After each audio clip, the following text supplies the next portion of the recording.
ফেসবুকে ভাইরাল ৪৮ ঘন্টায় ৩৫ শিশু নিখোঁজের তথ্য গুজব কিনা তা খতিয়ে দেখা হবে। দুপুরে ডিএমপি হেডকোয়ার্টারে কথা জানিয়েছেন অতিরিক্ত police commissioner doctor Khandakar Mohiuddin.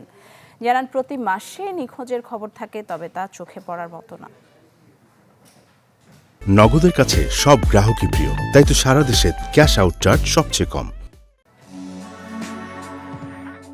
সত্য মিথ্যা যাচাই না করেই অনেকে গেল দুদিন একটি ফেসবুক পোস্ট শেয়ার করছেন, যেখানে দাবি করা হচ্ছে ৪৮ ঘন্টায় ঢাকা ও চট্টগ্রামে নিখোঁজ হয়েছে ৩৫ শিক্ষার্থী।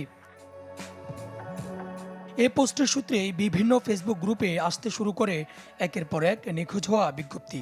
এ প্রসঙ্গে রাজধানীর মিরপুর থেকে নিখোঁজ হওয়া শিশু রাকিবের নামও আসে। রাকিবের অভিভাবকরা বলছেন, গেল ২৬ জুন থেকে পাওয়া যাচ্ছে না রাকিবকে।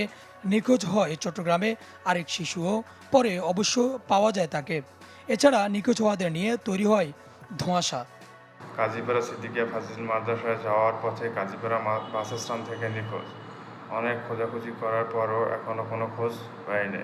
আত্মীয় স্বজন সবার কাছে ফোন দিয়েছে এবং ঢাকার শহর মোটামুটি আমরা ৩ ভাই মিলে অনেক খোঁজাখুঁজি করেছে। পাওয়া গেছে ভাই। ও ছোট বাচ্চা তো বুঝছেন, এখন একবার এক কথা বলতেছে। ও বলতেছে ওরে ওই যে কোন মেয়েকে নাকি মেসেজ করে ওরে নিয়ে গেছে, কি বুঝাই। এরপরে আবার ওই আমার জোনাকে বাসা করে চলে আসছে, একবার এক কথা বলতেছে, বুঝছেন না। ফেসবুকে ভাইরাল হওয়া শিশু নিখোঁজের পোস্ট বিষয়ে পুলিশ বলছেন, এ বিষয়ে কোনো অস্বাভাবিক তথ্য নেই তাদের কাছে। এটি গুজব কিনা তদন্ত করে দেখবে ডিএমপি। একটি অসত্য তথ্য অথবা বিভ্রান্তিকর তথ্য সোশ্যাল মিডিয়ায় এসে মানুষকে প্যানিক করবে, এটি তো কোনো মতেই কাম্য না। তো সেটি আমি বলছি যে ঢাকা মেট্রোপলিটনে বিন্দুমাত্র এ ধরনের কোনো তথ্য নেই বা প্যানিকটার কোনো কারণ নেই।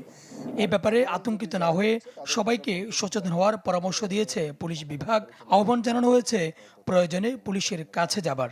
আর ওভারঅল যদি যারা করছে তাদেরকে আমরা বলবো, যদি আপনাদের কোনো তথ্য থেকে থাকে আমাদের সাথে যোগাযোগ করেন, it will be addressed accordingly. Sultan Mahmud Arif, channel 24, Dhaka.